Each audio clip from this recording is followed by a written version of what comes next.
Snow fell thick and merciless, swallowing the forest in silence. Two police officers lay buried beneath the frozen ground, their mouths taped, their bodies bound, the cold creeping deeper with every second. No one knew where they were, no radios, no backup, no one coming. Just snow, darkness, and time running out. Miles away, an old set of footprints cut through the white. A retired SWAT officer moved slowly through the blizzard, his breath heavy, his knees screaming with every step. Beside him, a German shepherd pushed forward with quiet purpose, ears alert, instincts sharp. They weren't searching, they weren't supposed to be there. Then the dog stopped. Completely still, ears snapped forward, his body tensed, and without warning, he began to dig. Snow flew as his paws tore into the ground, frantic, desperate, as if his life depended on it. The man froze. At first, he thought the dog was wrong. Then he heard it. A faint sound beneath the snow. A knock. Weak. Human. What they uncovered next would decide whether two officers disappeared forever or lived to see daylight again. It would expose a crime meant to stay buried and force a retired SWAT officer to make a choice he never thought he'd face again. What happened next shocked everyone. Before we start, please tell me, where are you watching from? Drop your country name in the comments. I'm so curious about it. I love seeing how far our stories travel. Snow fell without urgency, thick and deliberate, smothering the forest until sound itself seemed to surrender. The storm did not rage. It erased. By early afternoon, the mountain woods had become a white vacuum. Every familiar landmark softened into anonymity. Tall pines bowed under the weight of ice, their branches creaking faintly like old bones adjusting to cold. Visibility narrowed to a few dozen yards, and beyond that, the world simply ceased to exist. It was the kind of weather that did not warn you. It waited until you were already too far in. Officer Daniel Harper had driven these roads for nearly 12 years. At 38, he carried himself with a quiet confidence earned through repetition rather than bravado. He was tall, broad-shouldered, with a square jaw that still held traces of a youthful softness, though his eyes had long since hardened into something more alert, more guarded. A neatly trimmed beard framed his mouth, dark with flecks of early gray that he pretended not to notice. Daniel spoke slowly, thoughtfully, the kind of man who weighed consequences even in moments that seemed routine. He believed in procedure, in patterns, in the idea that most trouble announced itself before it arrived. That belief had kept him alive. It had also, on occasion, made him underestimate silence. In the passenger seat sat Officer Lisa Moreno. She was 34, compact in build, her posture upright even while seated, as if years of discipline had trained her spine into vigilance. Her hair, dark brown and pulled tightly into a low bun, revealed a face marked not by age but by experience. A thin scar traced the edge of her right eyebrow, the souvenir of a domestic call gone sideways early in her career. Lisa's eyes missed very little. She had grown up watching her father, a former patrol officer, come home exhausted and withdrawn, and she had learned early that danger often arrived wrapped in normalcy. Where Daniel trusted patterns, Lisa trusted instincts. She did not voice concern easily, but when she did, people listened. The call had come in just after noon. A suspicious vehicle reported near a closed service road. Nothing urgent, nothing dramatic. The kind of call that filled the long stretches between real emergencies. The storm had already begun to roll in, but not aggressively enough to ground patrols. Daniel had acknowledged the dispatch with his usual calm. "Probably someone stuck," he had said, glancing at the thickening clouds. "We'll check it out and head back." The service road cut deeper into the forest than most patrol routes. It was narrow, barely maintained, its edges swallowed by drifts that disguised ditches and drop-offs. The cruiser moved slowly, tires crunching through packed snow, headlights carving a pale tunnel through the falling white. Neither officer spoke much. The radio murmured intermittently with static, the storm interfering just enough to be irritating, not yet alarming. They saw the vehicle before they saw anything else. A dark-colored SUV sat angled slightly off the road, engine off, lights dead. No hazard flashers, no footprints leading away. It looked wrong, not because it was there, but because of how deliberately still it seemed. Lisa's hand rested instinctively near her belt.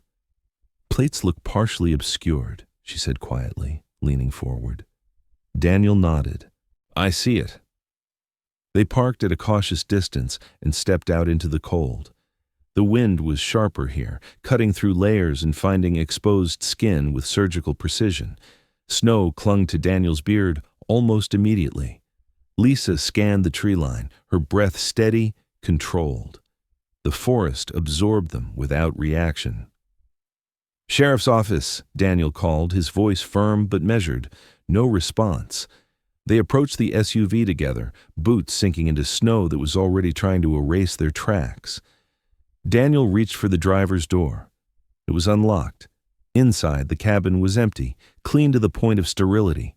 No personal items, no smell of recent use. Lisa frowned.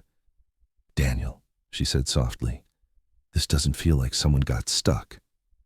He was about to respond when the radio on his shoulder crackled sharply, then dissolved into static. He tapped it once. Nothing. That was when movement registered at the edge of Daniel's vision. Not fast, not obvious, just a shift in the white that did not belong. He turned, and the world narrowed to chaos.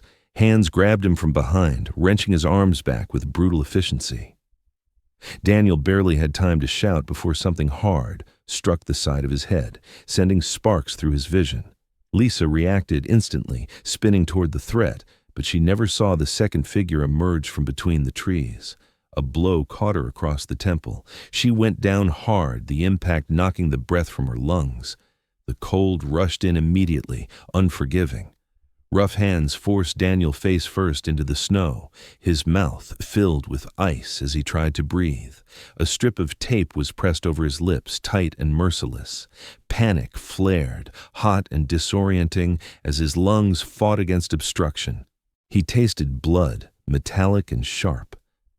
Lisa struggled nearby, her movements fierce but weakening as bindings bit into her wrists. She tried to shout, but the sound died against the tape sealing her mouth.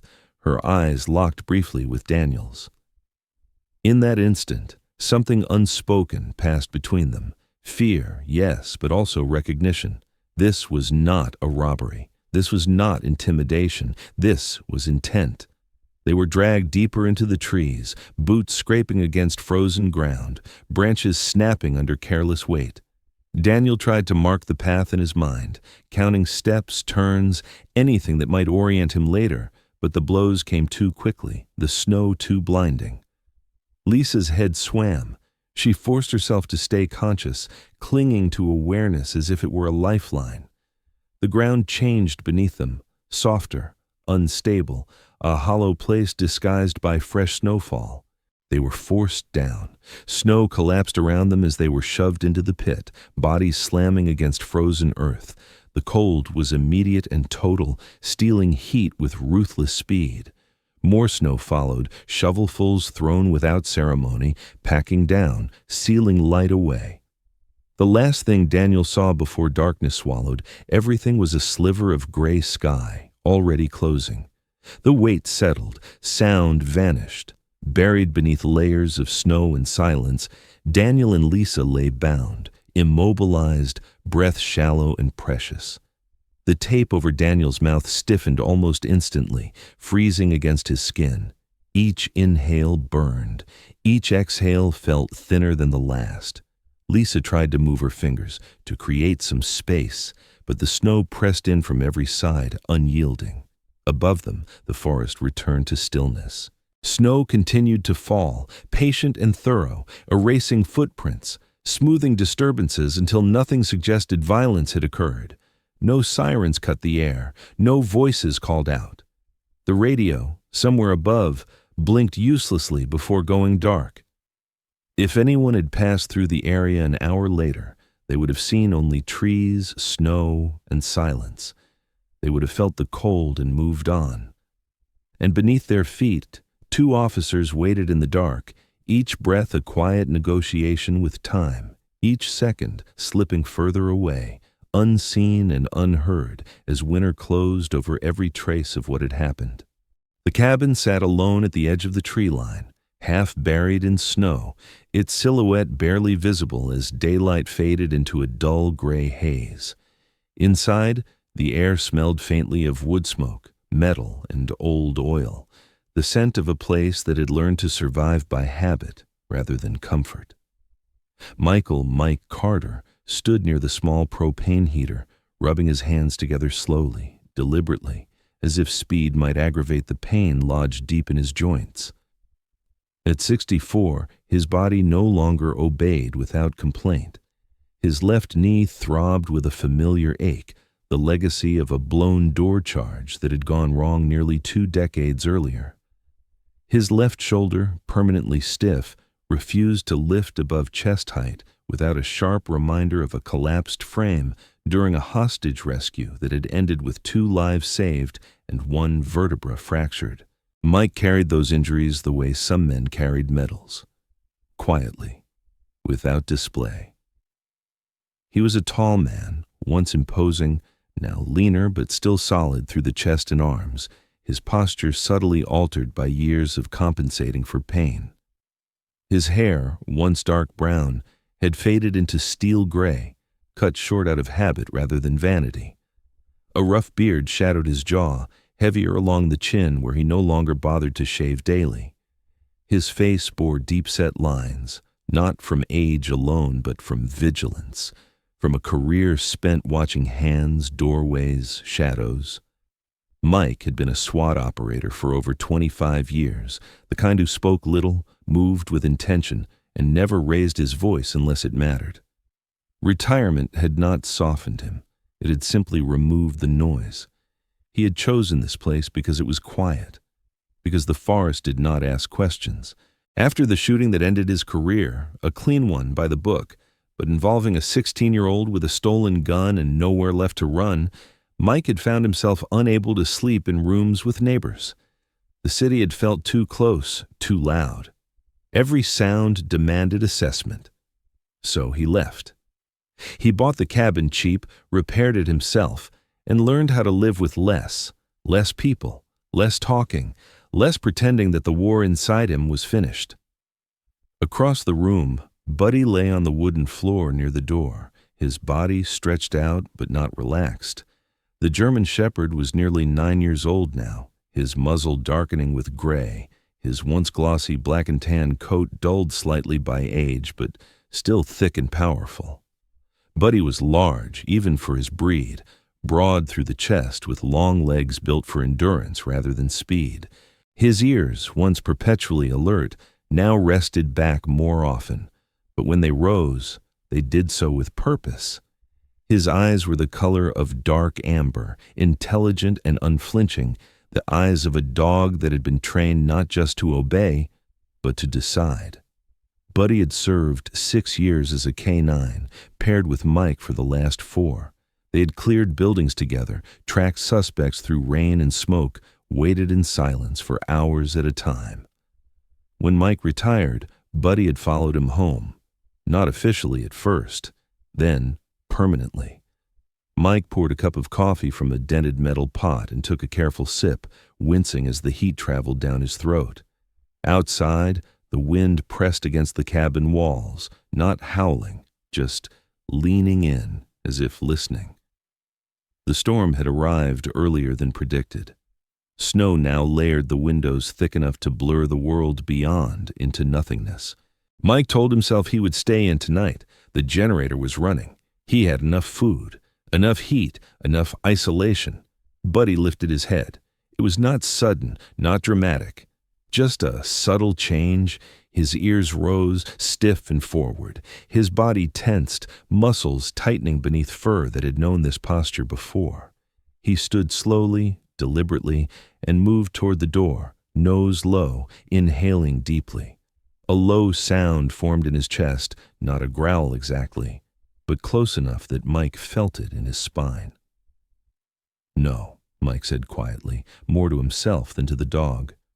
"Not tonight." Buddy ignored him. He pressed his nose against the bottom seam of the door, breathing harder now, tail rigid. Then he turned and looked at Mike, eyes fixed, unblinking. There was no excitement in them, no curiosity, only insistence. Mike's hand froze around the mug. He knew that look. Buddy had worn it once before, years ago, outside a warehouse where a suspect had been hiding beneath a floor panel, heart pounding loud enough for the dog to hear when no one else could. Buddy had worn it again on a frozen riverbank when a missing hiker had slipped beneath the ice, leaving no tracks behind. That posture was not interest. It was alert. It was warning. Mike set the mug down slowly. His knee protested as he shifted his weight, pain flaring sharp and bright. He cursed under his breath, not because it hurt, but because he already knew he was going to open the door. "You're retired," he muttered. "So am I." Buddy's tail flicked once. He did not move. Mike pulled on his heavy coat, the fabric stiff from cold, and reached for the old flashlight hanging by the door. It was scratched and dull, but reliable. He hesitated, then grabbed the short length of rope coiled near the wall, habit guiding his hands without conscious thought.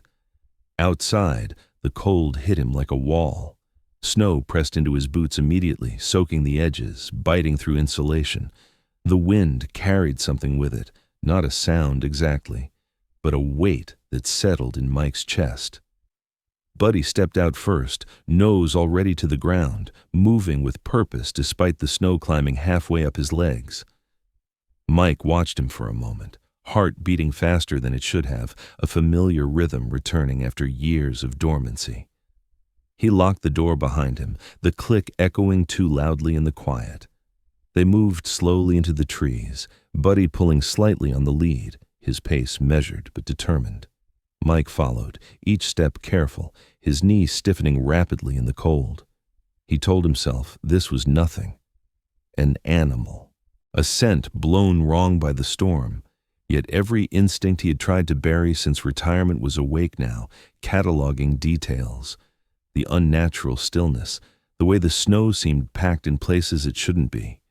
The absence of normal forest sounds. After several minutes, Buddy stopped. He stood rigid, head low, ears sharp, staring at a patch of snow that looked no different from the rest. No tracks, no disturbance. Just white. Buddy let out a short, urgent bark, then another, and began to dig. Snow flew back in tight, efficient bursts, not playful, not random, focused. Mike's breath caught. "What is it, boy?" he whispered, though his voice shook despite himself. Buddy dug faster, whining now, his movements growing frantic. Mike dropped to one knee, pain screaming through his leg as he pressed his gloved hand to the ground. The cold seeped through instantly. He leaned closer, ignoring the ache, ignoring the protest of his body, and pressed his ear against the snow. At first, there was nothing. Then, faint and almost imagined, a sound reached him, a dull knock. Once, then again, Mike's heart slammed against his ribs. He lifted his head slowly, staring at the ground as if it had just spoken. The war he thought he had left behind surged back in an instant, clear and undeniable. This was not an animal. This was not coincidence. Buddy barked again, sharp and insistent, digging with renewed urgency. Mike swallowed hard. "Okay," he said quietly, voice steady now, the old calm snapping back into place. "Okay, I hear it too." Above them, the storm continued to fall, indifferent and thorough, as if determined to bury not just bodies, but time itself. Somewhere beneath the snow, unseen and unheard by the world, someone was still alive. And Mike Carter, who had believed his fighting days were over, reached for the past he thought he had put down for good. Buddy dug with a rhythm that was neither frantic nor careless. Each movement was deliberate, powerful paws carving into the snow as if guided by an invisible line. Snow sprayed backward, dusting Mike's coat and freezing instantly against the fabric. The wind swallowed the sound of digging almost as soon as it formed, leaving only the soft thud of compacted snow breaking apart. Mike forced himself to breathe slowly. The old training kicked in without permission. Control your heart rate. Narrow your focus. Panic wastes time. He shifted his weight carefully, ignoring the sharp flare in his knee as he knelt beside Buddy. The ground here felt wrong. Snow this deep should have resisted more, packed harder by days of accumulation. Instead, it gave way in uneven clumps, collapsing inward as if something beneath it had already been hollowed out. Buddy paused suddenly and lowered his head into the hole he had made. His body went rigid. A low, distressed sound vibrated in his chest, not a bark, not a growl, something raw. Mike leaned closer, breath fogging instantly. There it was again, a knock, weak, muffled, human. Mike's throat tightened. He pressed his gloved hand flat against the snow and listened harder, counting seconds between sounds the way he once counted breaths during hostage negotiations. The knock came again, followed by a faint scrape, like fingernails brushing fabric. "Okay," Mike whispered, though no one could hear him. "I've got you." Buddy resumed digging, faster now, snow collapsing inward with each strike. Mike joined him, clawing at the edges of the hole with stiff fingers, the cold biting through his gloves until his hands burned and then went numb. He worked methodically, widening the opening, careful not to collapse it entirely. Years ago, he had learned what panic did to unstable spaces. The first thing he saw was fabric, dark blue, rigid with frost, a uniform sleeve. Mike's breath hitched. He dug more carefully now, brushing snow away with his forearms, exposing a shoulder, then part of a chest barely moving beneath layers of ice and earth. Tape stretched tight across a man's mouth, the adhesive whitened by cold. Frost clung to eyelashes and beard stubble. "Daniel," Mike breathed, though he didn't yet know the name. The man's eyes fluttered faintly, unfocused, but alive. Barely. Buddy barked once, sharp and urgent, then turned abruptly to Mike's right, pulling away from the hole. His body language shifted instantly, urgency spiking rather than easing. He began digging again, only a few feet away. Mike froze. "No," he murmured. "There's another one." He looked between the half-buried officer and Buddy, calculations snapping into place. 2 victims, limited time, no backup, no radio signal. The forest pressed in around them, indifferent. Mike stripped off his outer gloves and worked at the edge of the tape covering the officer's mouth.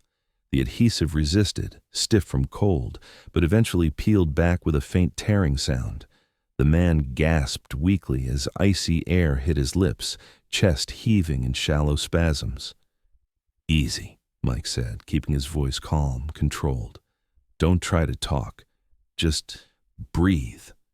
The officer's eyes moved, struggling to focus, panic flickering briefly before exhaustion dragged it back under. His breathing was erratic, but present. Mike pressed 2 fingers against the man's neck, counting slowly. Weak pulse.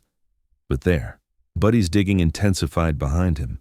Mike shifted his weight and crawled toward Buddy, leaving the first officer partially uncovered but breathing. His knee screamed in protest as he moved, pain lancing sharp and bright, but he ignored it. Pain could wait, people could not. Buddy had already broken through to something solid. Mike brushed snow aside and felt fabric again. Another uniform, this one colder, too still. He cleared the face carefully, heart pounding as features emerged from the ice. A woman. Dark hair plastered to her forehead, skin pale and waxy. Tape sealed her mouth, frost biting into the edges. Mike pressed his fingers to her neck. Nothing. Buddy let out a low broken sound and pressed his body against her chest, curling instinctively as if trying to shield her from the wind.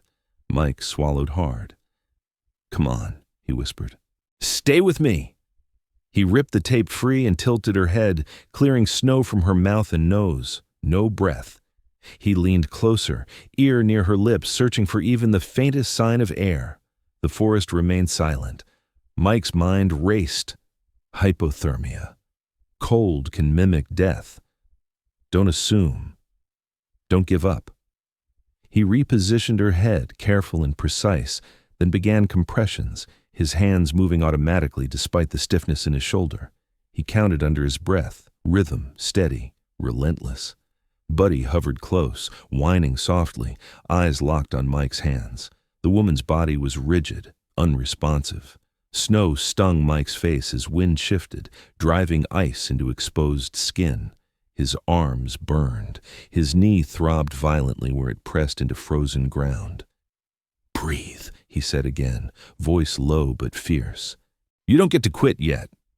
He paused, leaned down, and delivered a careful breath, then another, the air fogging instantly.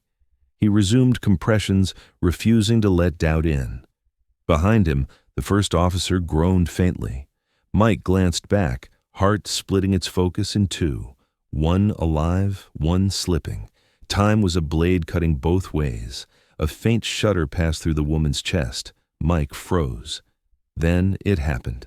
A weak, shallow gasp tore free, barely more than a reflex, but unmistakably real.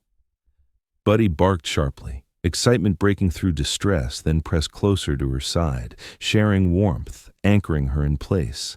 Mike sagged back for half a second, relief crashing through him so fast it made him dizzy. He forced himself upright immediately. Relief could wait, work could not. "Good," he murmured. "That's good. Keep breathing." He stripped off his scarf and wrapped it carefully around her neck, tucking it into the collar of her uniform. He covered both officers as best he could with snow-blocking debris, branches pulled low to shield them from the wind without trapping cold air. Buddy lay across the woman's torso, his thick fur a living barrier. Mike scanned the forest, pulse roaring in his ears. No lights, no voices, no help coming. He checked his radio one more time. Static, dead. The reality settled in with brutal clarity. Staying here meant death, leaving them meant risk. But it was the only chance. Mike knelt between the two officers, his breath coming hard now, exhaustion finally clawing its way in. "Listen to me," he said, though he wasn't sure who could hear. "Help is coming, I promise." He looked at Buddy, meeting the dog's steady gaze. Years of partnership passed between them without words. "Stay," Mike said quietly. "Keep them warm. Don't let them sleep."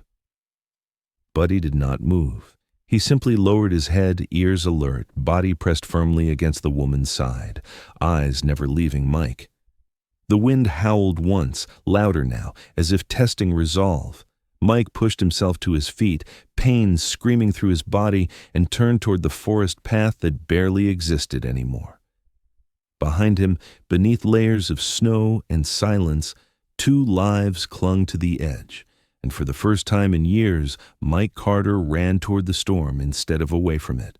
Mike did not look back when he started moving. He had learned long ago that hesitation multiplied pain. The forest accepted him immediately, swallowing his outline as snow thickened and the wind shifted, turning the path he had marked into a memory rather than a guide. His breath came hard, tearing at his lungs, each inhale sharp with cold, each exhale a cloud that vanished as quickly as it formed. He counted his steps without realizing it, an old habit resurfacing, a quiet rhythm meant to keep panic at bay. The rope he had tied between trees tugged faintly at his glove as he passed, reassuring in its simplicity. Left, straight, slight incline. He forced his pace to remain steady despite the knife-like pain in his knee. The joint protested with every step, swelling and locking, threatening to buckle. Mike adjusted his gait, shifting weight onto his right leg, grinding his teeth against the ache. Pain was information, he reminded himself, not permission to stop. The storm grew denser as he moved deeper, flakes swirling sideways now, visibility shrinking to little more than arm's length. The forest felt altered, hostile, as if it resented intrusion. Branches snapped under accumulated ice, sharp reports echoing like distant gunshots. Each sound spiked his pulse. He scanned constantly, eyes moving from tree line to ground, searching for silhouettes that did not belong. Somewhere behind him, Buddy remained with the officers, a living anchor against the cold. The thought of leaving the dog tore at him more than the pain. He pushed it aside. There would be time for guilt later. Mike slipped once, boot sliding on hidden ice, and went down hard. The impact drove air from his chest in a harsh grunt. He lay there for half a second, staring up at the white blur overhead, heart pounding. The forest waited. He rolled onto his side and forced himself up, muscles trembling. Blood throbbed behind his eyes. He tasted iron. "Get up," he muttered. "Get up." He did. As he crested a small rise, something caught his attention through the storm's veil. Light, not bright, not steady. A faint intermittent glow between the trees, low to the ground. Headlights. Someone moving without beams fully engaged. Mike slowed instantly, dropping into a crouch behind a snow-laden log, his breathing quieted by instinct. He peered through the branches, counting seconds. The light shifted, then paused. An engine idled somewhere ahead, muffled by snow. No one should have been out here. The realization settled with cold clarity. This was not an accident. Whoever had buried the officers had assumed the storm would finish the job. Maybe they were returning to make sure. Mike's mind raced. If he revealed himself, he risked being followed back to the officers. If he retreated, he lost precious time. He chose a third option. He moved laterally, slow and deliberate, circling wide to avoid leaving a direct trail. He broke branches intentionally in one direction, then doubled back, stepping into his own prints to confuse pursuit. It was not perfect, but it was better than nothing. The light flickered again, then faded. The engine noise diminished, swallowed by wind. Mike waited until his pulse slowed before resuming, angling away from the disturbance. The storm covered his tracks almost immediately, snow filling impressions as if eager to erase evidence of human movement. The ranger station lay just beyond the forest edge, a squat building with a radio tower barely visible through the whiteout. Mike's legs burned as he pushed forward, exhaustion now a constant companion. His shoulders stiffened, sending dull pain down his arm. He flexed his fingers repeatedly to keep circulation moving, the numbness creeping in regardless. When the building finally emerged from the storm, relief hit him so hard it nearly knocked him off balance. He staggered up the steps and slammed his gloved fist against the door. No answer. He knocked again, louder, his vision narrowed, edges darkening. The door opened abruptly, and a man stepped out, eyes widening. He was in his early 40s, tall and lean, with a weathered face and a beard grown more out of practicality than style. His ranger jacket was patched and worn, his posture alert even in surprise. His name badge read, Tom Ellis. "Sir," Tom said, steady but cautious. "Two officers," Mike rasped. "Buried alive, north sector. They're alive, barely." Tom did not hesitate. He turned and shouted inside, voice sharp and commanding. The station erupted into motion instantly. Radios crackled, boots pounded against concrete. A woman with dark hair pulled into a tight ponytail rushed forward, medic insignia on her sleeve. She was short, compact, eyes sharp and focused, the kind of person who moved toward crisis without needing permission. "Where?" she asked. Mike leaned against the wall, forcing himself to stay upright. "I can take you," he said. "I marked the path." Within minutes, snowmobiles roared to life outside, engines cutting through the storm. Thermal blankets, oxygen tanks, and medical kits were loaded with practice speed. Tom handed Mike a spare radio, adjusting the channel quickly. "Can you ride?" Tom asked. Mike nodded once.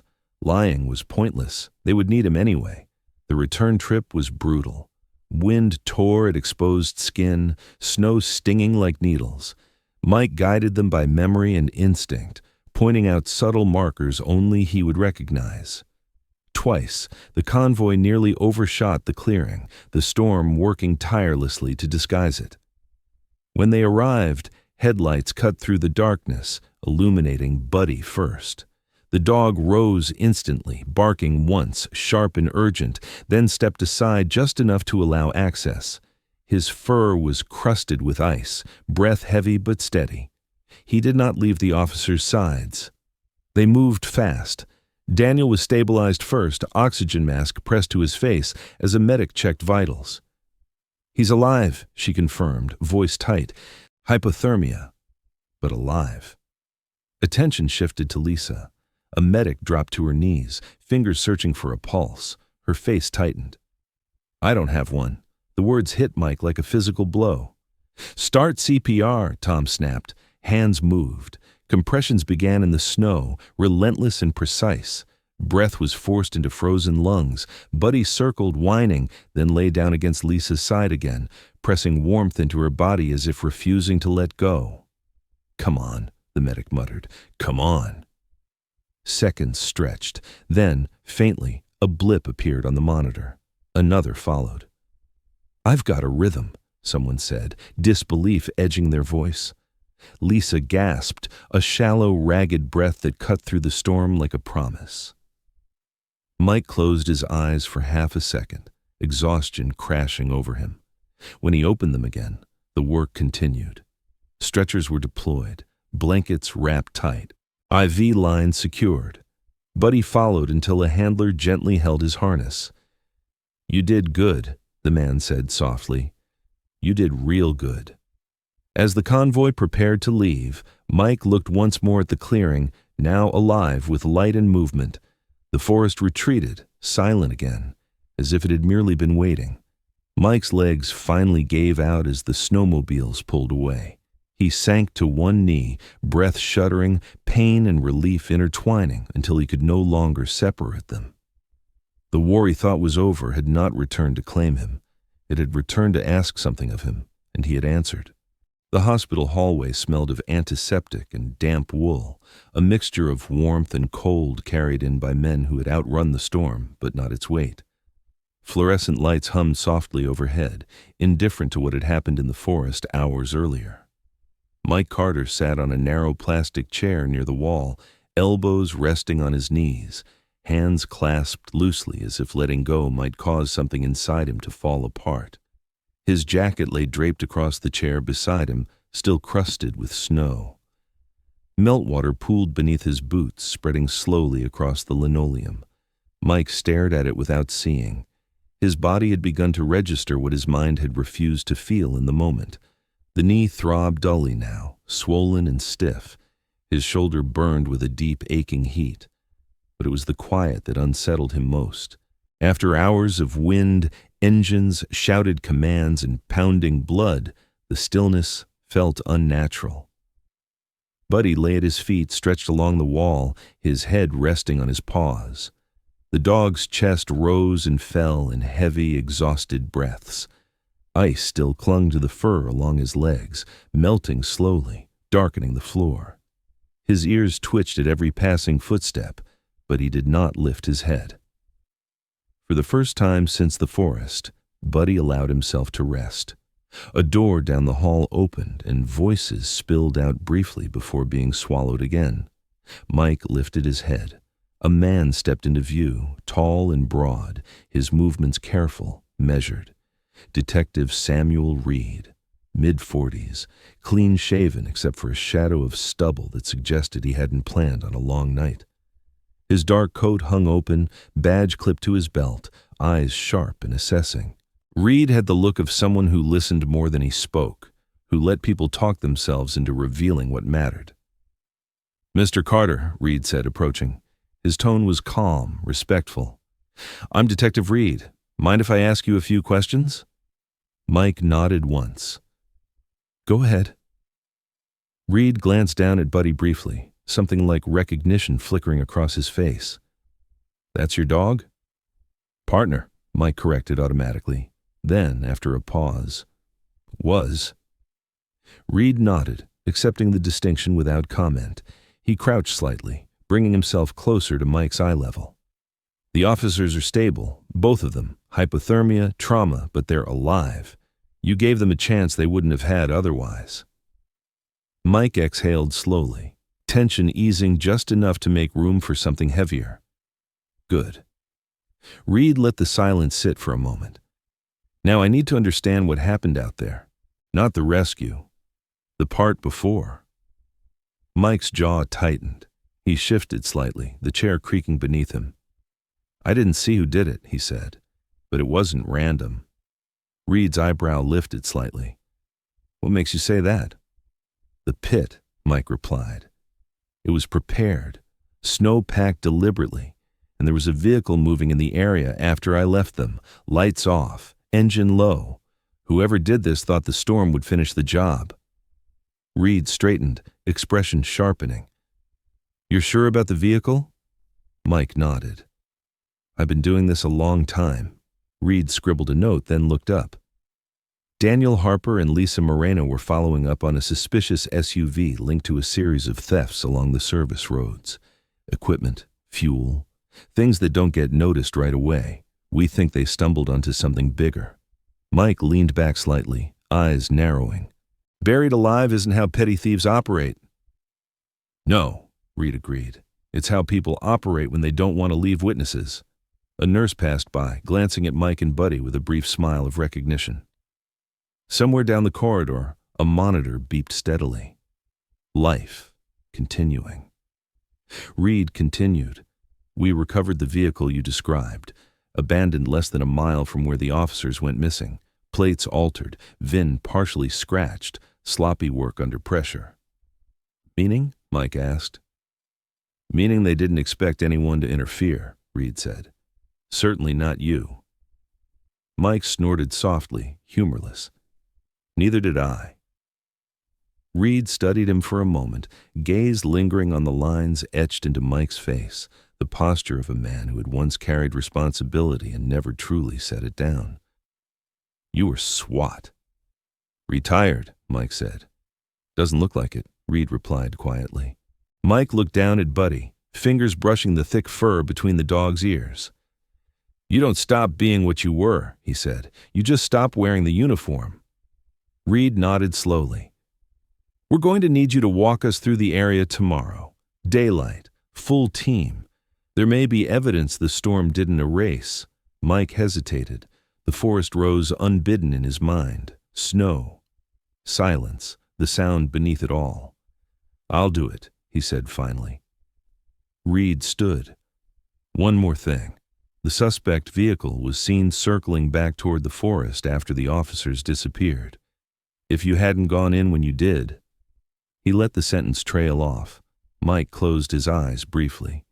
When he opened them, his gaze was steady. They wouldn't have been found. No, Reed agreed. They wouldn't. Reed left, footsteps fading down the hall. Mike remained seated, the weight of the night settling fully now. He had thought retirement meant closure, that the past could be folded neatly and stored away like old gear. But the truth had a way of resurfacing, just like bodies beneath snow.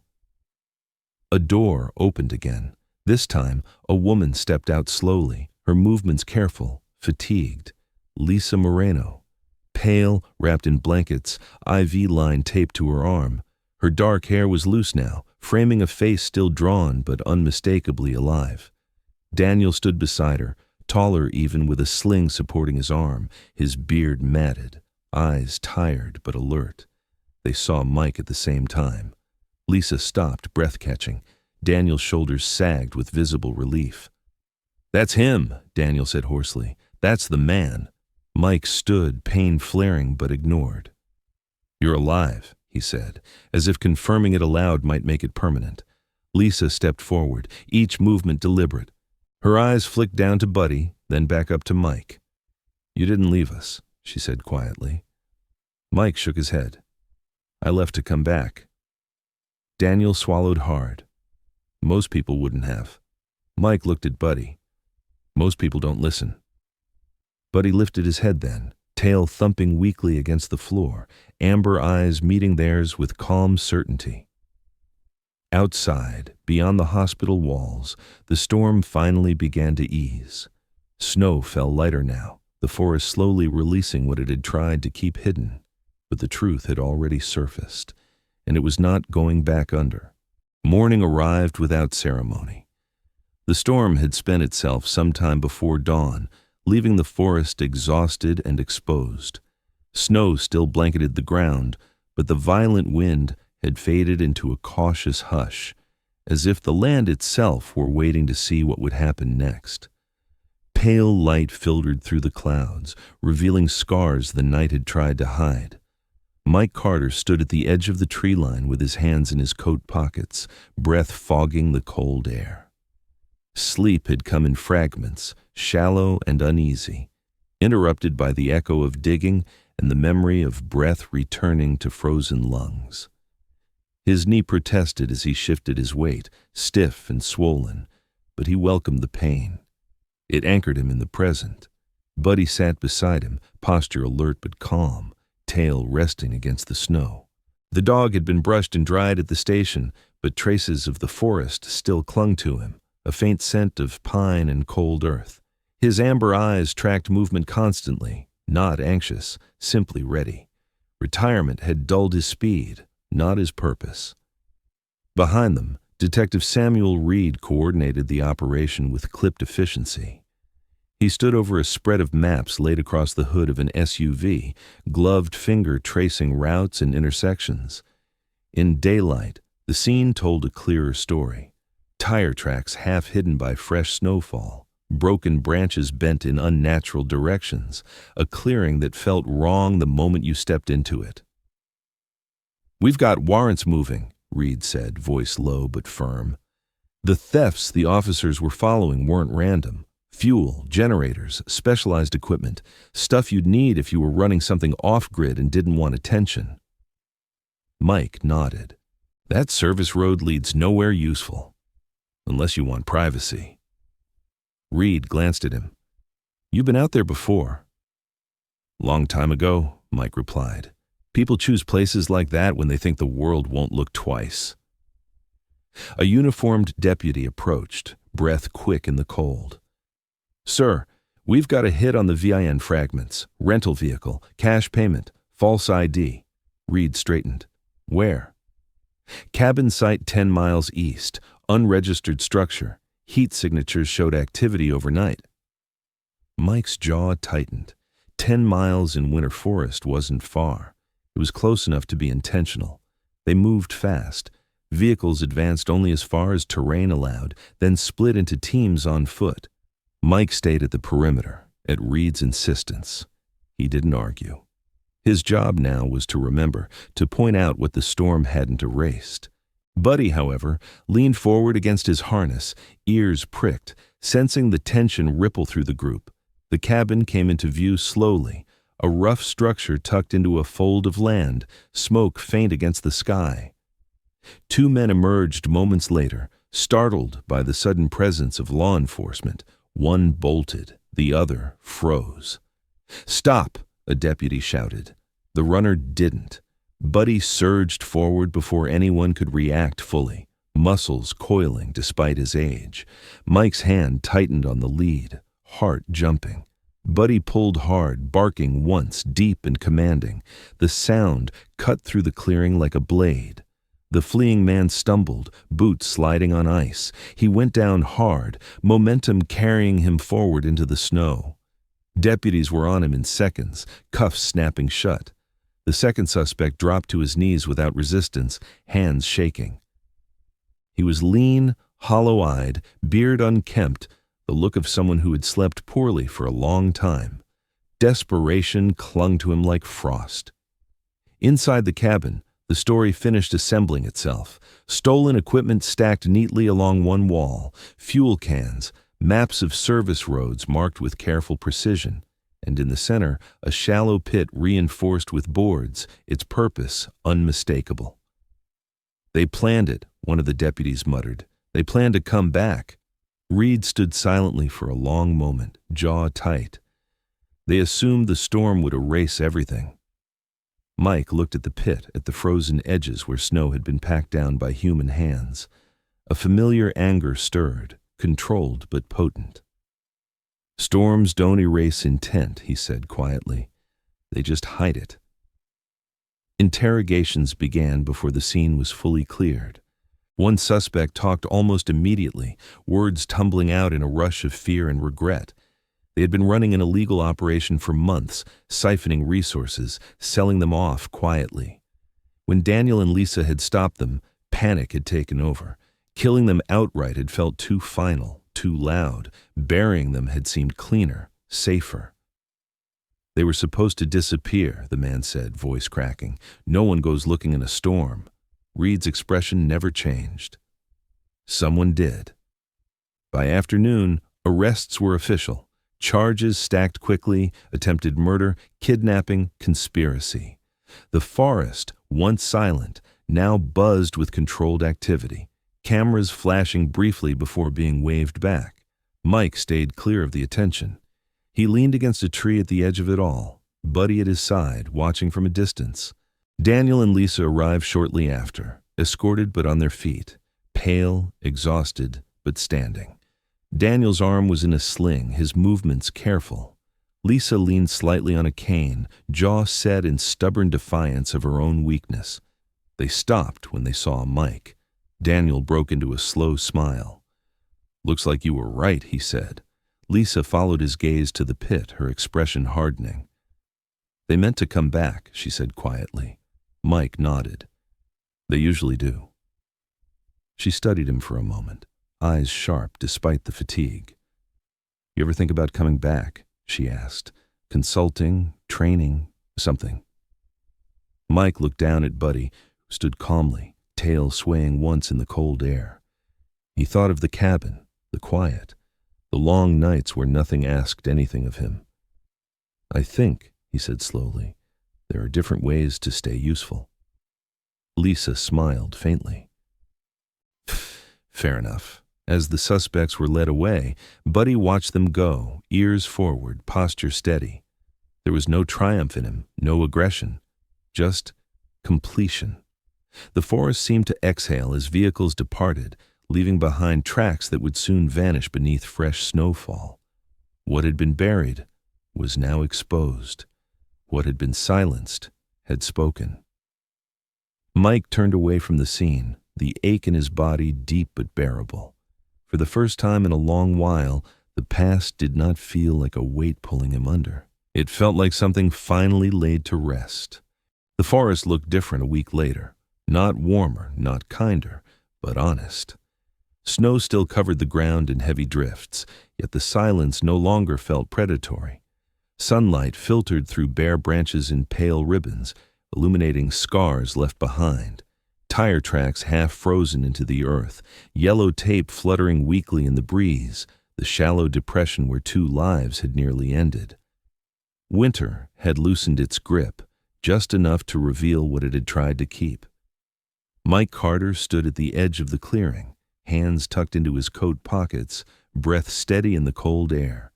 His knee still ached, the shoulder still burned when he lifted his arm too high, but the pain had settled into something manageable, familiar. It no longer demanded his full attention. He had returned at the request of the department, not as an officer, not as a witness, but as someone who had been there when it mattered. Buddy sat beside him, posture relaxed for once, tail resting against the snow. The German shepherd looked older in the daylight, gray more pronounced around his muzzle, but his eyes remained sharp, calm, observant. He watched the clearing without tension, as if confirming for himself that the danger was truly gone. When the wind shifted, carrying the scent of pine and cold earth, Buddy lifted his nose briefly, then settled again. Daniel Harper and Lisa Moreno approached together from the tree line. They moved slower than before, bodies still healing, but they moved under their own power. Daniel's sling was gone, replaced by careful, deliberate motion. Lisa leaned lightly on a cane, more out of caution than necessity, her jaw set with quiet determination. Both wore winter coats instead of uniforms, but something unmistakable remained in the way they carried themselves.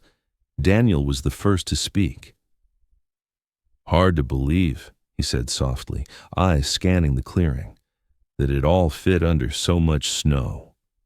Lisa nodded. The storm didn't care who we were. No, Mike replied, it never does. They stood in silence for a moment, the weight of what had nearly been lost settling between them. Daniel broke it with a breath he hadn't realized he'd been holding. They told us we had less than 10 minutes left, he said. Another few inches of snow, another delay, and he didn't finish. Lisa looked at Buddy then, her gaze steady and sincere. He stayed, she said. They told us. Even when you left, he stayed. Mike crouched slowly, resting a hand on Buddy's broad head. The dog leaned into the touch without ceremony. That's what he does. A small group approached from the path. Detective Reed, a department captain, and a uniformed handler carrying something folded carefully in both hands. The captain was a tall man in his 50s, his hair silvered, his face lined with the kind of authority earned rather than claimed. He stopped a respectful distance away. "Mr. Carter," he said, "we won't keep you long." Mike straightened with effort. "I'm not here for recognition." The captain nodded. "We know. That's why this is informal." The handler knelt and clipped a small silver medallion onto Buddy's harness. It caught the light briefly, etched with simple words, canine valor, no dates, no ranks, just acknowledgement. Buddy stood still, ears twitching once, accepting the gesture without understanding the symbolism, only the tone. Mike swallowed hard, emotion pressing unexpectedly against his ribs. "This isn't about medals," the captain continued. "It's about acknowledging that sometimes the line between life and death isn't drawn by policy. It's drawn by loyalty." Mike nodded once. "Then he deserves it." Later, the clearing emptied. Vehicles departed. Tape came down. The forest reclaimed the space quietly, as it always did. Mike walked back toward his truck with Buddy at his side, Daniel and Lisa following for a short distance. "Will we see you again?" Daniel asked. Mike paused. He thought of the cabin, the long nights, the quiet that had once felt like safety and later like avoidance. He thought of the storm, the sound beneath the snow, the moment he had realized some things never truly end. "I live nearby," he said finally. "If you need me." Lisa smiled faintly. "I think that's enough." The drive back was slow, deliberate. Snow fell lightly now, not to erase but to soften. When Mike reached the cabin, he shut off the engine and sat for a moment, listening to the ticking metal cool. He expected the familiar heaviness to return. It didn't. Inside, he lit the stove and shrugged off his coat. Buddy circled once, then lay near the hearth, sighing deeply. Mike poured 2 bowls of water, watching the dog drink before settling himself at the small table. Outside, the wind brushed against the walls without urgency. That night, sleep came easier. No alarms, no sudden waking. Just quiet. In the days that followed, the story spread the way these things always do. Briefly, intense for a moment, then replaced by the next headline. Mike did not read the articles. He didn't need to. What mattered had already happened. One afternoon, weeks later, the snow began to melt in earnest. Water ran along the edges of the clearing, carving new paths where none had existed before. The forest breathed differently, alive in a way it hadn't been since before the storm. Mike walked with Buddy along the tree line, steps slow, unhurried. For the first time in years, he did not feel like he was waiting for something to go wrong. Winter had taken many things. This time, it had given something back. This story is a reminder that in everyday life, courage is rarely loud and loyalty often shows up before hope does. Most of us won't face a blizzard or dig through snow to save a life, but we are all given moments where choosing to stay, to notice, or to act quietly can change someone else's outcome. The world moves fast, but meaning still lives in the small decisions we make when no one is watching. If this story stayed with you, take a moment to reflect on it And tell us in the comments what part felt most real to you, or share where you're watching from and why stories like this still matter in your life. If stories like this still matter to you, consider subscribing. There are more waiting for you here. May God bless you, protect your family, and guide your steps. Thank you so much for watching.